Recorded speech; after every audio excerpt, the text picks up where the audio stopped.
Trata-se este assunto de um tema de importância sumária, tanto que no Livro dos Espíritos, Allan Kardec dedicou um capítulo inteiro a esse tema. É o capítulo 5, que tem apenas um item, que é o 222. Então, para que nós entendamos um pouco sobre algumas considerações a respeito da pluralidade das existências, é preciso que nós remontemos aos tempos mais imemoriais da humanidade. Então, hoje nós temos este conhecimento trazido pelos Espíritos, mas ele foi se instalando, digamos assim, ao longo do tempo, de uma forma incipiente. Ele foi sendo colocado como todo grande princípio, como toda grande ideia tem o seu nascedouro. E aí nós vamos nos reportar àquilo que os antigos filósofos indianos, assim como os meios egípcios, deram de empréstimo, por assim dizer, a Pitágoras. E, à época, o que hoje nós tratamos como pluralidade das existências trazida pela reencarnação, esse germe primitivo era trazido através da metempsicose. E o que é a metempsicose? Trata-se da transmigração das almas. Só que, à época, a crença era de que as almas transmigravam do homem para os animais e dos animais para o homem. Então, a doutrina dos Espíritos vem nos esclarecer, porque no nascedouro, as pessoas, por falta de conhecimento mesmo, acreditavam desta forma. Mas como tudo está sujeito à lei do progresso, esta lei progressiva veio nos trazer a convicção e a certeza de que realmente ocorre a transmigração das almas. Só que isso dá-se no próprio homem. Não existe alma transmigrando de homem para animais ou vice-versa. A transmigração seria a transferência, o transporte, digamos assim. E isto é a reencarnação para nós. O nosso espírito, para que nós possamos entender, é necessário que talvez nos coloquemos numa situação de neutralidade. Porque das duas coisas, a alma, ela tem diversas existências, a pluralidade, ou ela apresenta a característica de unicidade. Não há como fugir de nós optarmos por uma dessas hipóteses. E se nós formos pensar que existe a unicidade da alma, basta que raciocinemos e essa teoria ela será refutada. Porque se nós optarmos por isso, nós vamos estar aderindo à corrente que diz que apenas no momento do nascimento é que há o surgimento da alma. E se as coisas se processassem desta forma, várias questões, inúmeros problemas não teriam solução, não teriam explicação. Não há filosofia ou teosofia que possa responder a determinadas indagações. Porque se de fato ocorresse dessa forma, na hora do nascimento físico que nós falamos, ocorre o nascimento da alma. Se fosse desta forma, como nós iríamos justificar que, por exemplo, existem crianças que em tenra idade já demonstram aptidões extremamente versáteis para esta ou para aquela arte, para este tipo ou aquele tipo de ciência? Se o momento do nascimento, da criação da alma, deu-se quando do nascimento biológico, físico, como nós explicaríamos essas diferenças, não é? Por que uma criança que só tem 3 anos, às vezes ela é capaz de resolver operações matemáticas, aritméticas, que nenhum de nós aqui sequer tem a capacidade de entender, não é nem de resolver, nós não conseguimos sequer entender. Então, se fosse dessa forma, onde estaria a justiça de Deus, não é? Por que que ele criou a uns extremamente dotados e a outros que, se comparados a estas dotações extremas, apresentariam um grau de mediocridade e de inferioridade? Então, isso não casa, isso não condiz com Deus, que é extremamente justo, bom e misericordioso. Isso contraria a justiça divina. Então, basta um desses argumentos para já fazer com que nós venhamos a aderir à pluralidade das existências. Então é preciso que nós lancemos um olhar sobre o passado para que entendamos a nossa posição atual. E se falamos sobre um passado do espírito, é porque ele não nasce no momento do nascimento físico, existe uma anterioridade. E da mesma forma, nós precisamos nos reportar ao futuro. E vamos utilizar o mesmo exemplo das crianças. Da mesma forma que nós temos crianças em tenra idade, extremamente, vamos dizer, excepcionalmente inteligentes, né? Nós vamos ter crianças que em tenra idade morrem, falecem, perdem o corpo físico.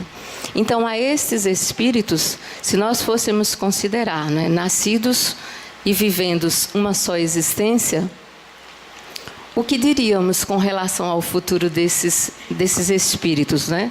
Se não lhes foi oportunidade, pelo pouco tempo que tiveram na existência a qual nos referimos, eles não tiveram oportunidade de praticar o bem, tampouco praticaram o mal.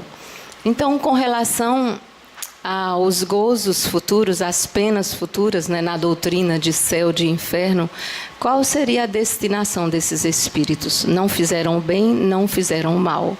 Se não fizeram o mal, não poderão estar condenados ao sofrimento eterno por não terem praticado o bem. Mas também não praticaram o mal, perdão. Mas também não praticaram o bem. E se não o fizeram, eles não poderão estar no grupo dos eleitos, né? Porque também Deus não seria justo, porque Ele permitiria a uns que não passaram pelas tribulações da vida, né, que não tiveram obstaculados os seus desejos, as suas paixões, nada, e vão viver a beatitude eterna.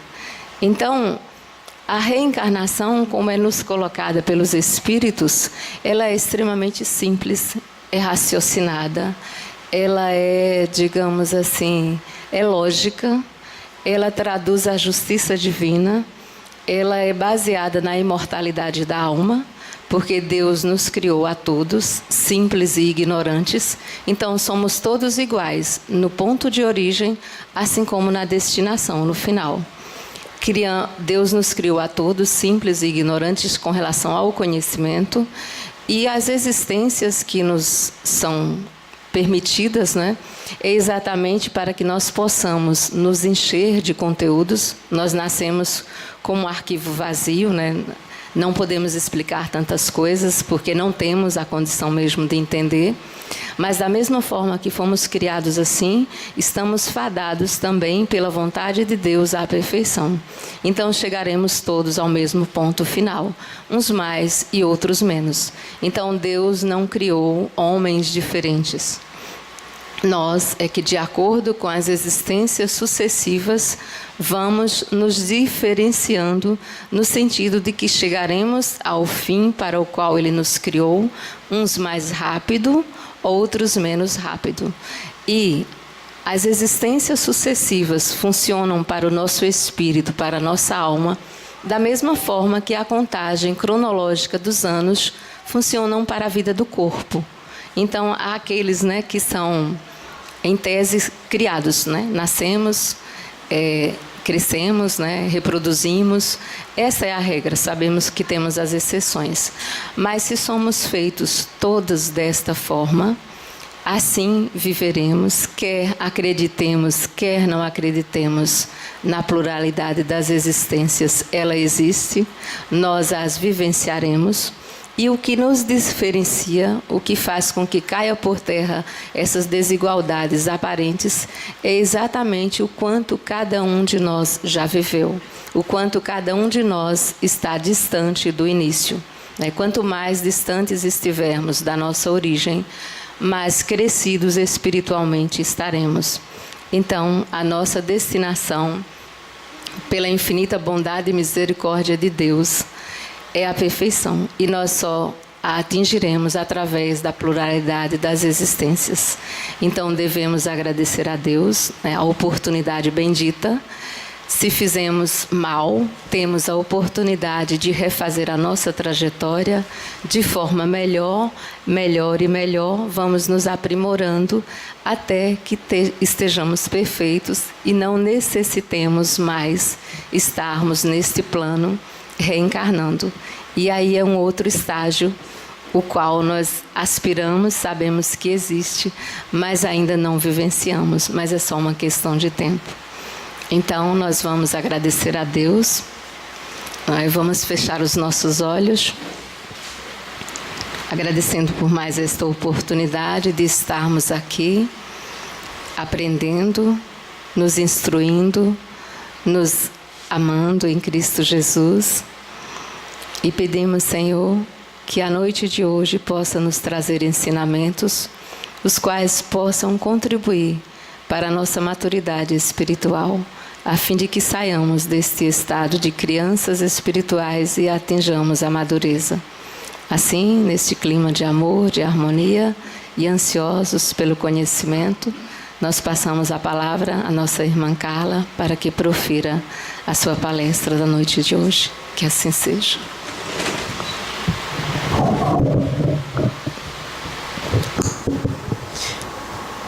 Muito boa noite a todos e a todas.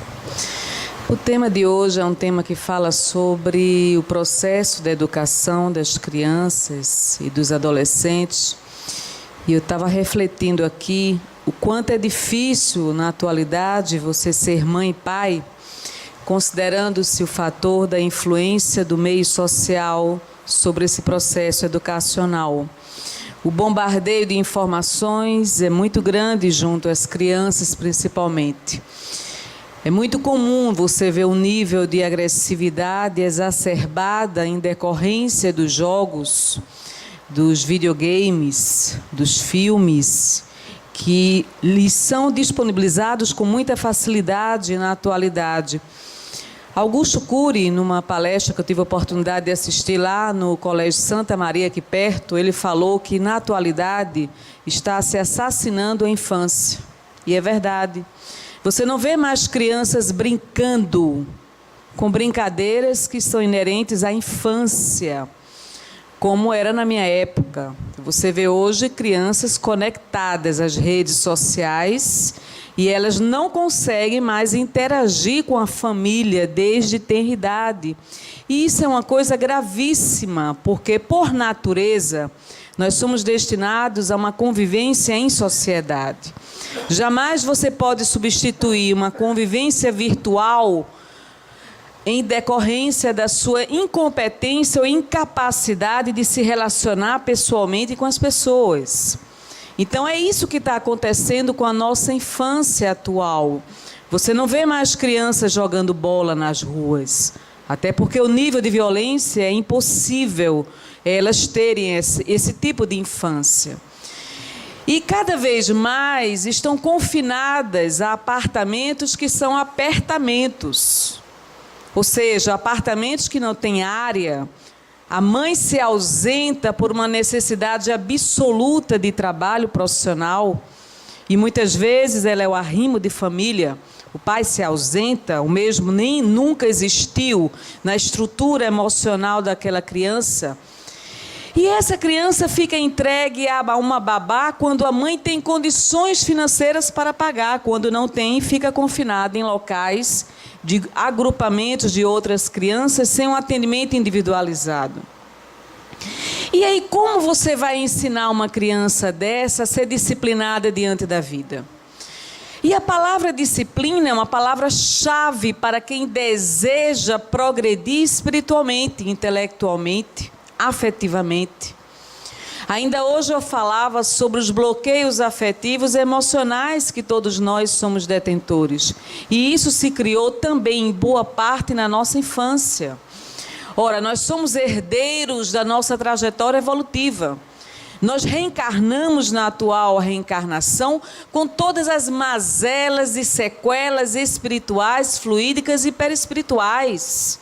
As lacunas que não foram preenchidas ao longo dessa trajetória hoje grita na vida adulta. E não é possível você fazer de conta que não existem problemas na infância. Ora, nós sabemos que as crianças portadoras de déficit de atenção, o TDAH, têm uma enorme dificuldade de se adequar a um planejamento tradicional de qualquer escola. Eu tenho um filho assim. É muito difícil para a professora que não tem especialização pedagógica atentar-se quanto às nuances de uma mente acelerada, que é muito mais acelerada do que qualquer outra mente, porque quem é portador do transtorno déficit de atenção, ele não se enquadra num planejamento tradicional de uma aula. Ele não consegue se concentrar naquilo que está sendo falado. Se não for uma aula dinâmica, uma aula que mexa com as condições de projeção dessa criança, de mentalização dessa criança, de idealização, ela não consegue se concentrar. Se isso acontece com aquele que é portador do TDAH e aquele que é disléxico, que é portador da dislexia, que tem um tempo, um ritmo totalmente diferente das outras crianças. O padrão pedagógico é o padrão que não considera a individualidade e as diferenças de cada um. Isso é muito grave no currículo escolar. Einstein foi considerado uma criatura inapta para o conhecimento até os 10 anos de idade, porque ele não acompanhava o ritmo da turma dele. Os grandes cientistas, se nós formos estudar, eram totalmente inadequados à estrutura escolar. Se você não souber canalizar esse potencial dessa criança, que é diferente de outras crianças, que futuro ela vai ter? Porque o processo do bullying, que é um processo de estigmatização de uma criança, é muito forte. Uma criança que não se enquadra nos padrões normais, comportamentais, tende a ser ridicularizada, escanteada, excluída do grupo social, inclusive dentro da própria escola. Nós temos uma noção do que é assédio moral no ambiente de trabalho, mas temos noção do que é o bullying no ambiente escolar? Quando a criança não tem ainda autopercepção, que ela não tem uma imagem formada sobre ela própria e que a opinião do outro exerce sobre ela uma influência fenomenal, passe várias vezes dizendo que uma criança é burra e ela vai se considerar burra. Diga a essa criança que ela é mal comportada e ela vai absorver o mau comportamento, porque ela vai internalizar o conceito daquele adulto sobre ela própria. Nós adultos somos vulneráveis às opiniões alheias. Que dirá as crianças que não têm a autoimagem firmada? Isso é um processo de ignorância, desconhecimento do universo infantil.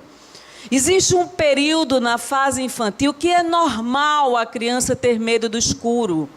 É normal ela ter medo de perder a mãe ou o pai. É normal ela ter receio de enfrentar a noite sozinha, de procurar muitas vezes o quarto do pai ou da mãe. E isso é previsto no processo de maturação desta criança.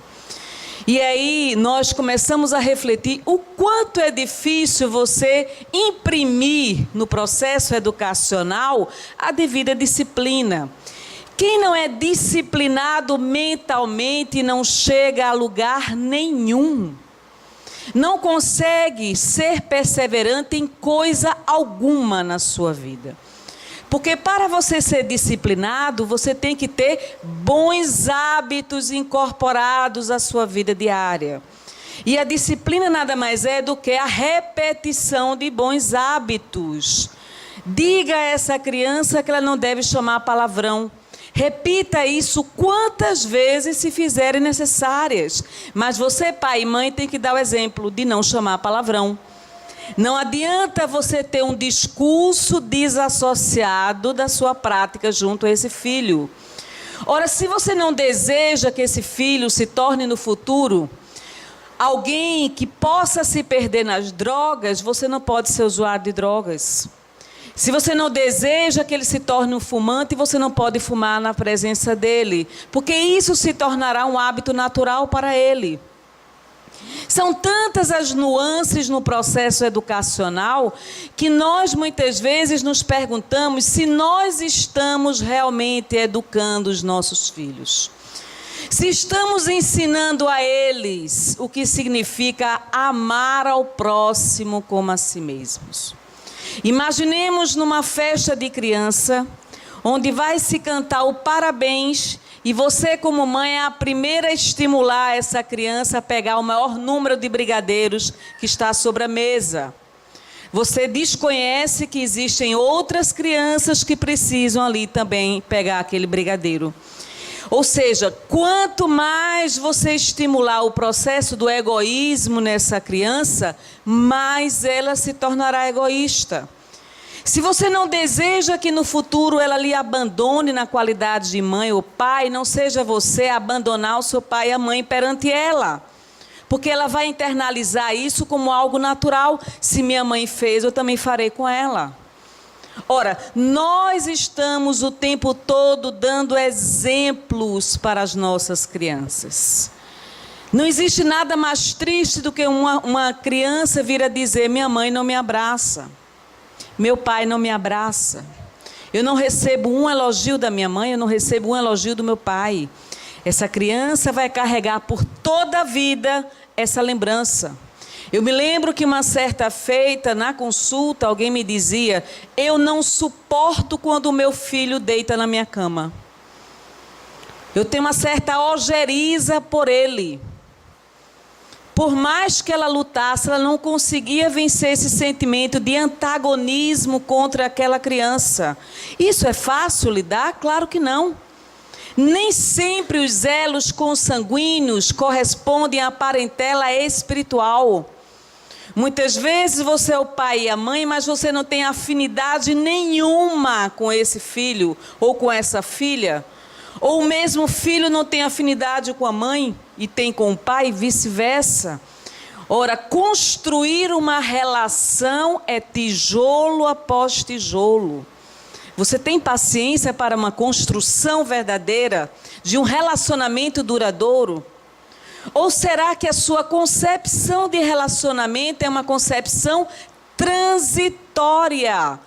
As relações são passageiras e eu não me dedico a elas, porque para me dedicar exige esforço.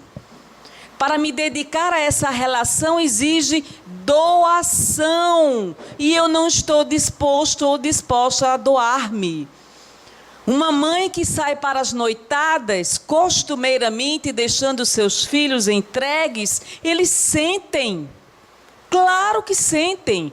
Isso não quer dizer que essa mãe ou esse pai não tenham direito de ter a sua vida social. Mas lembre-se que você já é ausente por demais da vida dos seus filhos. As horas que você passa junto a eles são mínimas, considerando-se a necessidade deles próprios. Talvez você não tivesse tido essa infância que seus filhos estão tendo agora. Talvez sua mãe tenha se feito muito mais presente do que na atualidade. E você está preparada para a missão da maternidade? Você está preparado para a missão da paternidade? Você tem noção do que significa isso? A maior missão que um ser humano possa desempenhar na face do planeta Terra chama-se maternidade e paternidade. Por isso que não é a qualquer um que é dado essa missão. Ora, na contabilidade divina, a quantidade de horas que você dedicou-se a seu filho e a sua filha é muito superior e multiplicada à quantidade de horas que você dedicou apenas a alguma coisa que não tinha maior sentido. Mas lembre-se, aquele ser humano é incompleto. Você tem que estar atenta e atento aos detalhes. Eu trabalhei 13 anos com adolescentes infratores. Vi de tudo que vocês possam imaginar. Com crianças abandonadas também. Eles têm lacunas que não foram preenchidas. E que o peso da sociedade sobre eles é algo insuportável. Porque eles não vivem no futuro, eles vivem apenas o presente. Eles não têm perspectiva do amanhã. A vida para eles, muitas vezes, assemelha-se a um tubo de cola de sapateiro. Tubo de cola, que eles são viciados. E tantas outras drogas que eles usam. Prostituição para eles, muitas vezes, nada mais é do que o meio de se adquirir a sobrevivência e adquirir as drogas que eles colocaram como o alvo, centro da vida emocional deles. As pessoas perderam os valores. Para eles, o foco da atuação e do centro de suas vidas é a droga. E eles, na dependência emocional em relação àquela droga e orgânica também, eles são capazes de matar o outro por causa de uma cola. Simples assim. Quantas vezes eu atendi adolescentes que me disseram, ele não quis me dar a cola de sapateiro, eu matei ele com um gargalo de garrafa. E dizem isso de uma forma muito natural, que até nos escandaliza. Nós que nos dizemos sociedade, mas que esta sociedade, os párias da sociedade estão a conviver conosco e poderão transformar os nossos filhos em outros párias. Cuidado! Eu vi há pouco tempo atrás uma foto de uma ex-modelo famosíssima que hoje é viciada completamente no crack. Só 10 minutos? E passou rápido. Deixa eu concluir. Eu estava até inspirada. Essa modelo era viciada e é viciada no crack. E vive naquela zona chamada Cracolândia de São Paulo. Vocês já ouviram falar? Eu conheci de perto. Mas olha, vocês não têm noção o que significa a vida numa Cracolândia. A moça está completamente desfigurada. Nada comparacia ao que era. E era uma moça de classe média alta, que abandonou tudo em função do crack. E isso pode acontecer com meu filho e minha filha. Imagine a necessidade da estrutura emocional que poderá blindar esse jovem ou essa jovem quanto às possíveis influências do meio. Não é fácil. Nós vivemos numa cultura do corpo, da imagem. A essência, o espírito nada vale. Quando é o contrário, o corpo é transitório, o espírito é eterno. Nós cultivamos o tempo todo as coisas materiais e nós passamos isso para os nossos filhos. Eu me lembro que uma das jovens que eu atendi era prostituta e ela fazia programas porque ela queria se sentir abraçada no ato sexual. Algo incrível, porque ela dizia que o pai dela nunca abraçou ela, nem a mãe. E ela transferia para os distúrbios sexuais a carência emocional e afetiva que ela era portadora. Isso é muito grave. Vejam, nós vivemos numa sociedade repleta de mazelas. Se fala sobre o amor, mas não se quer pagar o preço por amar o outro. Você não está disposto a dar o exemplo de amor incondicional. Porque o amor incondicional não coloca condições. Se o amor incondicional é incondicional, sem condições de.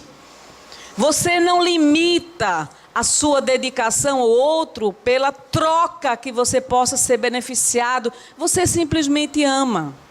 Nós estamos longe desse patamar do amor incondicional. O egoísmo está entranhado no nosso psiquismo.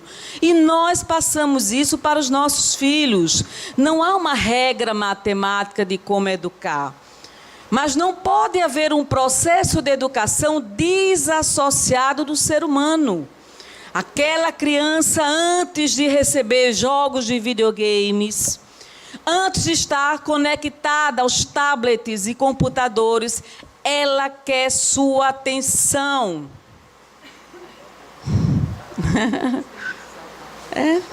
Vai me controlando, viu? Que eu não sei ali pelo horário. Desde hoje que me paro. Então, ela está condicionada, muitas vezes, a substituir nos relacionamentos virtuais o que não recebe no atendimento presencial. Quantas dessas crianças ingressam na pedofilia?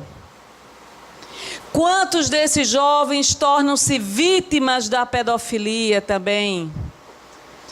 Nós estamos recebendo notícias o tempo todo na condição de ouvidoria geral do Estado de situações as mais calamitosas que ocorrem, muitas vezes sem que a mídia, a imprensa divulgue. Pessoas que são assassinadas por outros estupradores, por criaturas completamente deturpadas, amoralizadas, sem noção de moral e ética nenhuma. Jovens que marcam encontros através do Facebook e redes sociais e que morrem vítimas das perversões sexuais desses mesmos encontros que ilusoriamente elas desejavam encontrar o príncipe encantado. Então é esse mundo que nós temos que estar atentos, com cuidado, investigar o que é que o nosso filho está acessando rotineiramente, conversar com ele, conquistá-lo através da amizade, através da confiança, porque se em tenra idade você não é amigo do seu filho, não se tornará adulto na fase adulta, porque não foi construída a relação muitas vezes ao longo dos anos. Vamos estruturar o campo emocional dessa criança, mas para isso nós temos que ter o Cristo de Deus em nosso coração. Porque desassociados da espiritualidade, eles não terão a blindagem necessária para não se deixar enveredar no campo da sexolatria e da drogadição. Me lembro na minha época do contato, minhas amigas muitas vezes iam fumar maconha no banheiro do colégio, no intervalo das aulas. Uma amiga minha bebia todos os dias nos bares próximos ao colégio Contato. Eu nunca ingeri um copo de bebida alcoólica e não ingeri porque não gostava, não achava bonita, é porque eu não gostava. Mas você tem que ter estrutura emocional para resistir. Era muito comum naquela época jovens se enveredarem no alcoolismo. Faz um bom tempo, né, isso? Um bom tempo. Hoje são outras drogas, né? Mas o álcool também está em alta. O problema é o excesso. É essa ausência, essa lacuna que não foi preenchida emocionalmente e espiritualmente, que faz com que você busque, através das drogas, aquilo que você não encontra dentro de si próprio. Essa incompletude espiritual leva-lhe muitas vezes, através de um processo ilusório, buscar no outro a tábua de salvação, que você não encontra força moral dentro de si mesmo. Você é um barco que não tem um roteiro a seguir, naufraga, é arrastado pelas tempestades, pelas ventanias da vida. Qualquer coisa faz com que você naufrague, porque você não tem estrutura emocional para suportar, inclusive, as perdas que são naturais na vida. Nós estamos preparados para perder. Nós estamos preparados para não sermos vencedores em todos os aspectos da nossa vida. Ou será que nós aprendemos apenas que teremos que ser sempre os vencedores? A perda também é educativa. A não correspondência de um amor lhe ensina. A frustração e a decepção lhe ensina. Talvez mais do que qualquer livro que você venha ler. Muitas vezes, quando você se decepciona pela infidelidade ou traição do outro, você aprende o significado da fidelidade. E aprende as consequências de uma traição. Você sofre em você próprio os resultados de um erro alheio. E aí você começa a descobrir que não é fácil conquistar uma amizade e não é fácil construir uma relação. Para se construir uma relação requer muita paciência, muita dedicação. Mas lembrem-se, jamais o outro lhe completará. Porque o outro é incompleto por essência. Duas criaturas incompletas desejando construir um projeto a dois. Imaginem os percalços que não vão enfrentar juntos ou mesmo separados. Só Deus nos completa. Só Ele, em sua magnificência, é capaz de preencher as lacunas existenciais, emocionais e espirituais que existem no nosso psiquismo. E se nós somos aquele navio que não sabemos aonde queremos aportar, qualquer caminho nos servirá. Será? O preço que se paga pela autenticidade não é fácil. Você ser autêntico é você ser verdadeiro. E ser verdadeiro significa dizer não quando alguma informação ou atitude alheia vai contra seus valores e princípios. Jovens se tornaram para acompanhar os namorados. Jovens enveredaram na prostituição para poder proporcionar às suas namoradas uma noitada, uma vida social alta, de alto poder aquisitivo. Quando eu frequentava a academia Corpo Livre, tinha lá uma moça belíssima, muito bem feita de corpo, mas uma garota de programa. Por que aquela jovem tornou-se uma garota de programa? Se ela era universitária, tinha um corpo bonito, tinha uma aparência bonita, mas tornou-se uma garota de programa. E não estamos aqui a julgá-la, nem dizer que ela não tem mérito. Estamos a falar sobre um conflito que existe na nossa sociedade. O pai e a mãe daquela jovem sabem que ela era uma garota de programa e ainda é uma garota de programa? Será que sabem? Quantas dessas jovens hoje tornaram-se garotas de programa e os pais não sabem? Porque simplesmente não tem tempo para conversar com seus filhos, acompanhá-los, saber quem são as amizades, com quem estão andando, para onde estão andando, como estão andando. Ausentam-se, porque a ausência é a coisa mais fácil que você pode optar. Numa relação a dois, ser ausente é o caminho mais simples. É o que dá menos trabalho. Eu me ausento porque não assumo responsabilidade. Mas você, enquanto pai e mãe, você é responsável pelos seus filhos, sim. Ora, se no mundo espiritual as mães choram pelos filhos, que dirá nós que somos mães encarnadas? Se no mundo espiritual as mães oram, interferindo positivamente na vida dos encarnados de seus filhos, que dirá nós? A responsabilidade é minha, babá nenhuma poderá assumir a minha responsabilidade. É intransferível a minha maternidade. A responsabilidade por ser educadora do meu lar é minha, não é de ninguém. As pessoas estão para auxiliar, não para me substituir na responsabilidade de educar os meus filhos. E se eu estive, que eu assuma-os como verdadeiros filhos. E não simplesmente fique a me lamentar, porque na minha vida de solteira, eu tinha a liberdade que hoje eu não tenho, privada. Porque eu preciso muitas vezes dormir 10 horas da noite e 9 horas da noite e botá-los para dormir. E não posso frequentar a noitada. Mas foi opção minha, eu me responsabilizo por isso.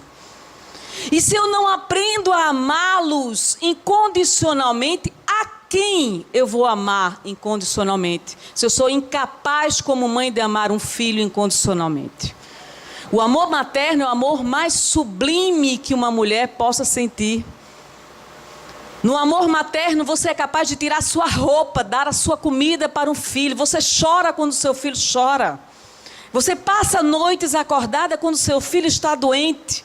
Você ora a Deus todos os dias por esse filho. Você se emociona pelo sorriso dele. E você se entristece pelas perdas e limitações que ele ainda enfrenta. Esse é o amor incondicional. Se como mãe eu não sou capaz de sentir isso, quando eu sentirei por alguém? É o fracasso total moral de um ser que assumiu a responsabilidade perante Deus de conduzir uma criança para Deus.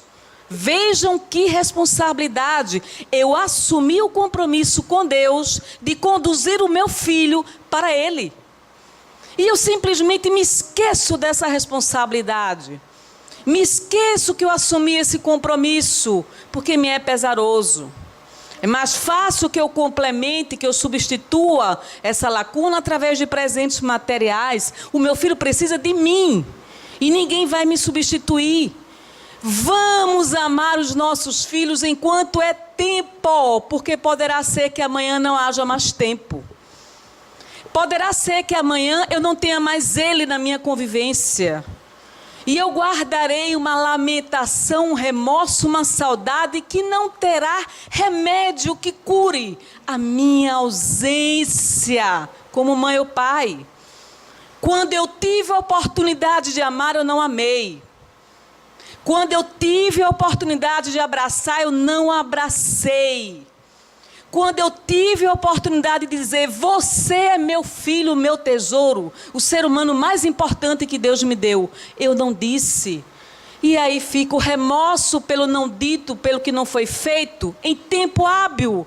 Porque se os pais não fazem isso, as ruas acolhem esses filhos e acolhem com maestria, com maior, digamos assim, sabedoria do que nós não temos e não somos capazes de ter. Vamos resgatar as nossas relações enquanto é tempo, sim, mas através do nosso exemplo. Se eu desejo ter um filho educado, que eu seja o exemplo da educação. Se eu desejo ter um filho disciplinado, que eu seja o exemplo da organização dentro da esfera, da microesfera do meu lar. Se eu desejo que esse filho desperte para Deus, eu vou introduzi-lo no Evangelho do Lar, eu vou introduzi-lo na reunião da evangelização infantil, eu vou conversar sobre os assuntos espirituais, eu vou fazer com que ele desperte o ser espiritual que existe dentro dele. Se eu desejo que ele tenha sensibilidade social, eu vou levá-lo para os trabalhos coletivos sociais ou assistenciais. Eu vou ensiná-lo que a dor dele não é maior do que outras dores. Vou mostrar a ele que ele é rico de oportunidades, quando muitas vezes outras crianças não têm as mesmas condições que ele próprio tem. Nada melhor para uma criança do que você levá-la para um abrigo de crianças, para ela visualizar o que significa crianças levantando os braços pedindo para você abraçá-las. Porque elas não têm pai, não têm mãe e não têm família, não têm referência familiar alguma. Então o exemplo fala muito mais alto. Se eu desejo que eles tenham a sensibilidade social, vou levá-los para distribuir sopa nas ruas, para criaturas que não poderão recompensá-lo pelo trabalho que ele venha desempenhar, silenciosamente, ocultamente. E assim nós vamos construindo aos poucos uma condição de cidadania, uma conscientização. Eu desejo que ele seja um adulto digno, eu não posso ser exemplo da corrupção. Eu desejo que ele seja uma criatura honesta, eu não posso ser o exemplo da desonestidade. Eu tenho que exemplificar aquilo que eu prego junto a essa criança. E aí eu queria tocar num aspecto agora muito delicado, que se chama ausência paterna. Quantos pais são ausentes na educação dos seus filhos? Quantos pais transferem para as mães a responsabilidade de educá-los e orientá-los? E quando os casamentos se acabam, quantas lutas não são enfrentadas por essas crianças? Quando muitas vezes veem sua mãe constituindo novo relacionamento, seu pai constituindo novo relacionamento, outras crianças nascendo e eles tendo que dividir o amor paterno e materno com outras crianças. Quando eles sequer têm o amor deles para si mesmos, não é fácil. O divórcio não é um processo fácil para a infância. Vocês concordam? É claro, se não existe mais amor entre os pais, é necessário que o divórcio exista. Mas é a última opção. A primeira e segunda opção é tentar haver a reconciliação. Se não é possível, que haja o divórcio amigável. Nunca um pai usar um filho contra a mãe. Nunca uma mãe usar um filho contra um pai, como se estivessem a disputar o sentimento filial. No final das contas, aquele filho não se sente amado nem pela mãe, nem pelo próprio pai. São esses desajustes familiares que interferem na nossa vida adulta. E aí nós não compreendemos o porquê de nós convivermos com adultos tão complicados, tanto neuróticos, frustrados, decepcionados com os relacionamentos, incapazes de superar a própria decepção e frustração, repetindo indevidamente as relações frustradas, sem se aperceberem que eles são os causadores dessas relações frustradas. Muitas vezes uma terapia psicológica é urgente na fase infantil. Se eu como mãe, eu como pai não consigo dar conta do meu filho, eu preciso recorrer a uma ajuda externa. E aí entra o psicopedagogo, entra o psicólogo, entra o psiquiatra e tantos outros profissionais, para que possa haver o equilíbrio entre corpo, mente e espírito, que não é fácil, mas nós temos que recorrer. Nem tudo é obsessão. Tem crianças que trazem propensões para o desequilíbrio. Tem crianças que têm todas as oportunidades e não conseguem ter uma vida normal. Tem crianças que reencarnam com lacunas e sequelas espirituais. E você tem que estar atento a isso. Nem tudo é obsessão. As causas dos nossos sofrimentos são oriundas do nosso espírito. A obsessão, ela existe como um acréscimo da bondade divina para despertar em nós a necessidade da vigilância, do orai e vigiai. Mas elas não são as causadoras dos desastres emocionais da nossa vida. Quantos de nós espíritas transferimos para os espíritos a responsabilidade dos nossos fracassos? A responsabilidade, em primeiro lugar, é nossa. Nós somos responsáveis por esses fracassos. Imprima na mente juvenil de um adolescente que ele merece ser feliz, ele merece ser amado, ele merece ser cuidado, ele merece atenção, ele merece enfrentar as boas oportunidades da vida, ele é merecedor da vida. Não imprima um outro discurso diferente. Ele não merece ser amado, ele não merece atenção, ele não merece as oportunidades. Quantos de nós fazemos isso? Sem querer, estamos transferindo para os nossos filhos os nossos maus hábitos. Todos nós merecemos ser amados. Todos nós desejamos ser admirados. Todos nós desejamos amar. Todos nós desejamos conviver com a beleza, com a virtude, com o progresso moral e espiritual. Todos nós desejamos nos intelectualizar. Todos nós desejamos ascender intelectualmente. Todos nós desejamos compreender mais sobre os enigmas da vida. Nós desejamos a felicidade. Por que é que nós imprimimos nas nossas crianças que eles não merecem ser felizes? Por um mau comportamento que eles estejam tendo no momento atual. A personalidade é diferente da essência espiritual. A personalidade é uma característica transitória, mutável. A atual personalidade não significa que será eterna. Minha personalidade atual será diferente daqui a 1 ano, 2 anos, 5 anos, 10 anos. Porque alguma coisa eu acrescentei, alguma coisa eu aprendi, alguma coisa eu modifiquei. A personalidade é mutável. Os valores conquistados são eternos, diferentes da nossa personalidade. A nossa personalidade poderá se caracterizar por sentimentos de conotação perturbadora.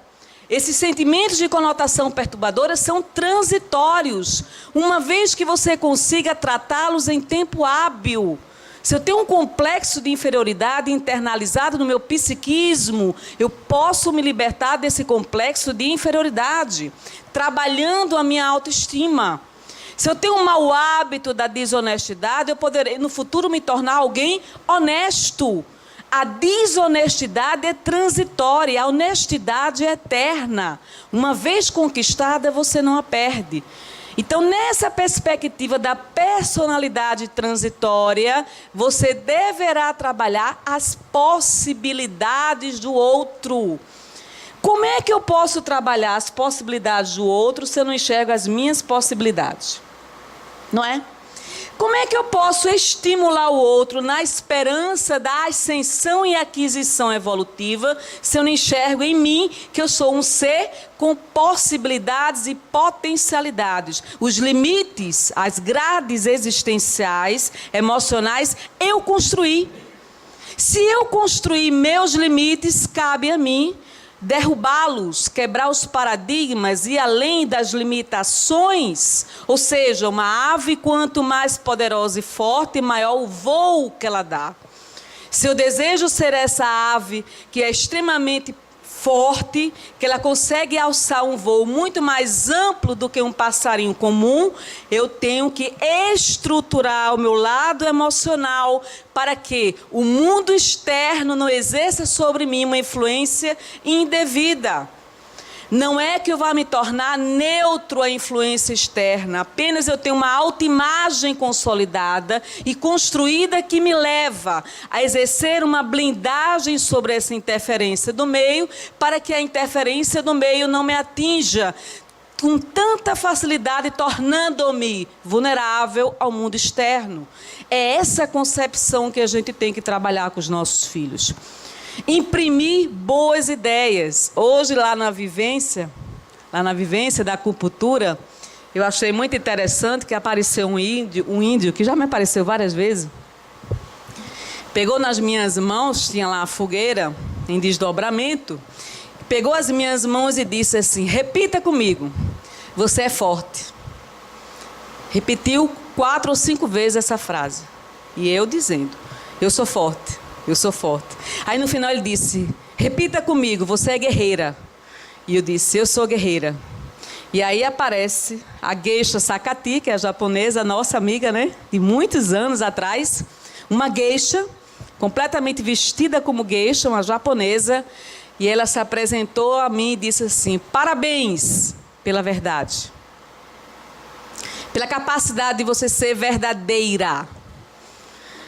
A capacidade de ser verdadeira significa que eu posso dizer algumas coisas que o outro não quer ouvir. O problema não é dizer algumas coisas que o outro não quer ouvir, é como você diz. Quando você diz com amor, você quer ajudar o outro. Mas você não deixa de prestar o testemunho da verdade. Ser verdadeiro. Primeiro desafio do espírita. Ser verdadeiro para si próprio, não é para o outro apenas, para si. Quais são os meus limites? Quem sou eu? O que eu sinto? O que eu penso? Como eu ajo? Minhas incongruências? Quais são meus desequilíbrios? Minhas más tendências? Eu tenho que ter meu autodiagnóstico. Se eu tiver meu autodiagnóstico, a opinião do outro não me terá mais tanta influência, porque eu já sei quem sou eu.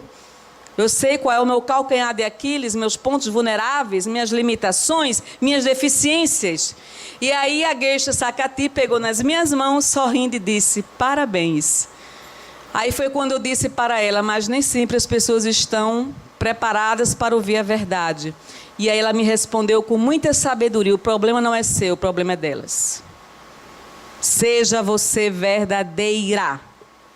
Ser verdadeira significa você estar autoconsciente do que você diz. Você não entra em contradição em momento algum. O seu testemunho, a sua fala não entra em contradição com o que você é. Ser verdadeiro significa que você acredita naquilo que você está dizendo, o que não significa que você seja o exemplo da perfeição. Mas você tem um norte a seguir. Ser verdadeiro significa que você ama a verdade acima de tudo. Eu não quero que pessoas me elogiem falsamente. Eu não quero que pessoas tenham amizade que não são verdadeiras. Eu não preciso de quantidade de amigos, eu preciso de amigos verdadeiros. E amigos verdadeiros são aqueles que me acompanham na alegria e na dor, no sucesso e no fracasso. E que dão testemunho da amizade, me abraçando, quando muitas vezes sinto-me fracassada diante da vida. Esse é o amigo verdadeiro que nós precisamos aprender a construir este significado e sentido de vida. Ser verdadeiro é você ser capaz de assumir sua deficiência. Como hoje eu dizia, eu não consigo lidar com a ingratidão. A ingratidão é algo que me fere. Porque o ingrato é aquele que não reconhece o bem que você fez. É aquele que lhe devolve com ingratidão o amor que você se dedicou. Isso me magoa. Se eu dissesse que não me magoava, era mentira. Então eu estou mentindo para o outro e mentindo para mim. Eu tenho que admitir que a ingratidão me magoa. O que é que nós somos capazes de fazer nas nossas relações? Eu faço questão de menosprezar o outro. Eu faço questão de ser indiferente ao outro. Eu faço questão de dizer ao outro que o outro não tem valor algum para mim. Eu faço questão de simplesmente escandalizá-lo e humilhá-lo, simplesmente para me sentir por cima em relação a ele. Que tipo de sentimento mesquinho é esse que nós sentimos? Por que você não age o contrário? Você deseja a amizade do outro, seja você amigo verdadeiro do outro. Você deseja ser uma pessoa confiável, você transmita confiança para essa pessoa. Você deseja muitas vezes construir relacionamentos duradouros, seja você a estrutura de um relacionamento duradouro. Se o outro não for capaz de lhe corresponder, o problema é dele, a deficiência é dele, não é sua. O que não pode haver é você retribuir com pedra a pedra que você recebeu. Isso é a imagem anticristã. E eu discutia hoje o que é ser cristão. Ser cristão é você simplesmente professar uma crença, mas essa crença não tem um embate, não tem uma influência sobre a sua vida comportamental. Você é incapaz de se tornar uma abundância para as pessoas. Você não é capaz de socializar, de compartilhar, de auxiliar o outro. Então, se você deseja que sua vida emocional se transforme interiormente, mesmo que seja movida pela decepção e pela frustração, chegará um ponto que o outro não vai exercer mais poder nenhum sobre você, porque você se autoestruturou. E nessa autoestruturação nós levamos muitas quedas. Nós passamos por muitos fracassos, mas a escada é longa, a trajetória é infinita. E nós somos capazes. Há 10 anos atrás, nós éramos diferentes do que somos hoje. Daqui a 10 anos, seremos muito diferentes do que somos atualmente. Certa feita, a Edneide fez uma palestra aqui, falando dos dramas que ela enfrentou, com o câncer que ela teve, e eu vi o exemplo da superação. Nós somos capazes de superar as adversidades. Nós temos raciocínio, discernimento, inteligência, sensibilidade, muito mais do que muitas outras pessoas. Nós temos acesso a uma escolaridade, temos casa, transporte coletivo, água encanada, potável, alimentação, acesso às tecnologias de informações. O que é que nós estamos fazendo com o manancial de recursos ao nosso dispor? Se eu sou espírita, eu sou cristã, eu devo transmitir boa esperança, palavras de encorajamento, palavras de fortalecimento às criaturas, porque eu sou fortalecida todos os dias. Isso é uma mudança substancial. Ora, se eu tenho acesso a tudo isso, eu não posso ser um bom profissional apenas. Bom profissional, o mercado está cheio de bons profissionais. Eu tenho que alçar a metacompetência que vai além da competência. O que é o profissional metacompetente? É aquele que quebra todos os paradigmas do cumprimento do dever. Ele vai muito além do cumprimento do dever. Ele é inovador, empreendedor, criativo, ele ama com paixão o que faz. Ele produz muito mais do que simplesmente o que é contratado para cumprir determinadas atribuições na sua empresa ou no seu órgão de trabalho. Mas o metacompetente só se transformou como metacompetente porque ele ama o que ele faz. Eu só posso ajudar o meu filho resgatando-o desta sociedade doentia se eu tiver a luz do Cristo à minha frente. Quem de vocês assistiu aqui o filme Irmã Dulce? Vocês viram? Poucas pessoas, né? Vocês viram o exemplo de dedicação da Irmã Dulce com aquele jovem? A dedicação dela com ele. Quando ele enveredou nas drogas, enveredou na bebida alcoólica, ela foi atrás e dedicou-se a ele. É incrível, é emocionante a capacidade de doação de amor que ela teve àquela criatura e às outras pessoas. E aí eu queria concluir a nossa mensagem. Está na hora, não? 5 minutos. Eu queria concluir a nossa mensagem dizendo que quem ama, serve.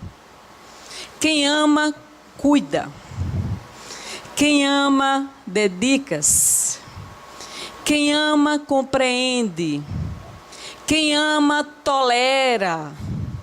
Quem ama, se sensibiliza com o outro, na dor e na felicidade. Quem ama, doa-se. Quem ama, apaixona-se.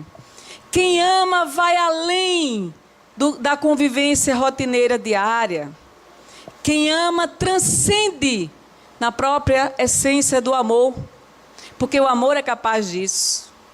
O amor faz com que você retribua com a flor o espinho que você recebeu do outro. É fácil? Uma rosa tem o perfume que é inigualável, mas tem espinhos. Em alguns momentos teremos o perfume da rosa, em outros muitos, os espinhos que ela carrega. O outro merece o nosso espinho? Não. Eu assisti, Teca, um vídeo lá no Facebook, a coisa mais linda do mundo.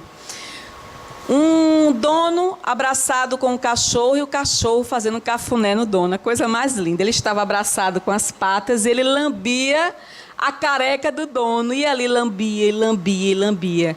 E aí eu postei lá. Os animais nascem com a condição de amar que o ser humano muitas vezes passa a vida inteira para aprender e muitas vezes não aprende. Por isso que é tão transitória a vida do animal. E que fidelidade o animal tem a seu dono, não é? Muitas vezes o dono afasta o cachorro vem. Muitas vezes o dono abandona o cachorro e quando reencontra o cachorro pula em cima do dono como se nada tivesse acontecido. E nós carregamos mágoas anos a fio. Nós nos afastamos dos entes queridos com a maior facilidade do mundo. Abandonamos filhos, marido, mulher, família e abandonamos a nós próprios em primeiro lugar. Chega de tanto abandono. A proposta agora é inclusão. Vamos aprender a incluir. Incluir é difícil. Incluir requer silêncio. Incluir requer perdão. Incluir requer compreensão e tolerância, amorosidade e carinho. Vamos incluir os nossos filhos na nossa vida afetiva. Se nós não incluirmos esses filhos, a vida incluirá eles. E aí no futuro, no mundo espiritual, retornaremos não apenas como médiuns fracassados, espíritas fracassados, mas mães e pais fracassados. Num desses desdobramentos, eu fui levada numa região espiritual, onde existiam várias mulheres que adotaram crianças, tipo creche no mundo espiritual, como seus filhos. As crianças de tenra idade que morrem abruptamente precisam ser acolhidas no mundo espiritual. Vocês sabem disso, não é?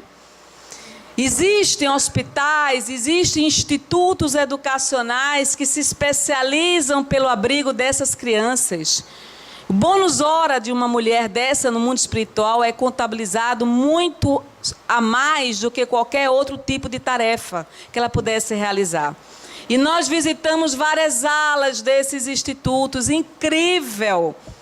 E numa dessas regiões nós encontramos a diretora do abrigo, daquele instituto, sendo homenageada por um coral de crianças que era tratada e atendida naquele local. Vocês não imaginam a beleza, é emocionante, é emocionante. Se vocês não souberam, agora recentemente várias crianças foram decapitadas. Crimes absurdos, hediondos em nome de uma religião. O mundo está em convulsão espiritual. Nunca se ouviu falar em tantos focos de guerra como na atualidade. 68 focos de guerra, nós precisamos fazer alguma coisa. Nossa oração é fundamental. Os médiuns que têm a oportunidade de atender e assistir os espíritos que desencarnam prematuramente, vítimas desses assassinatos coletivos cruéis, nós precisamos trabalhar e ajudar essas equipes espirituais. Na Síria, no Afeganistão e nos países palestinos existem tendas espirituais de espíritos especializados no desencarne coletivo dessas sociedades e grupos. Então nós precisamos ajudar. Em Angola, a quantidade de mutilados é algo inconcebível, vítimas de guerra. Então nós precisamos ajudar essa coletividade. Ora, se eu não posso ir para a Síria, para a Palestina, mas eu posso, como médium, como trabalhador de uma casa espírita, orar em benefício dessas entidades. Porque se fosse um filho meu, o que eu não iria fazer? Eu presenciei o assassinato de uma mãe com um filho, uma coisa terrível. Um homem encapuçado meteu bala na testa da mãe e depois matou o filho. E presenciei o desencarne da mãe com o próprio filho. Algo assustador, ela estava enlouquecida espiritualmente. E nós tivemos que aplicar um passe para ela adormecer e ser levada por equipes espirituais para um hospital no mundo espiritual. Então são esses trabalhos que qualquer um de nós pode fazer, não apenas um ou outro.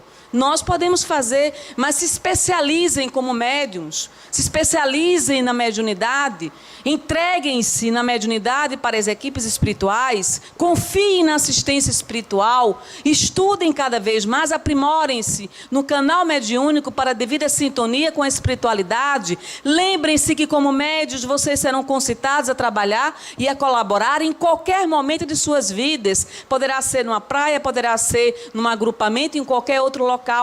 E nesse sentido nós temos muito a fazer. Encerrou, não foi? Agradeço profundamente a paciência que tiveram de nos escutar. Muito obrigada.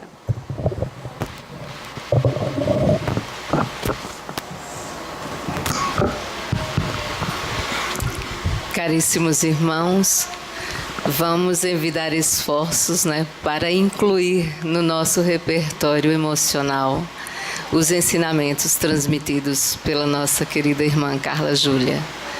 E nesse clima de harmonia nós passamos a palavra para o nosso caro irmão Valdenísio, para que o mesmo profira a prece final.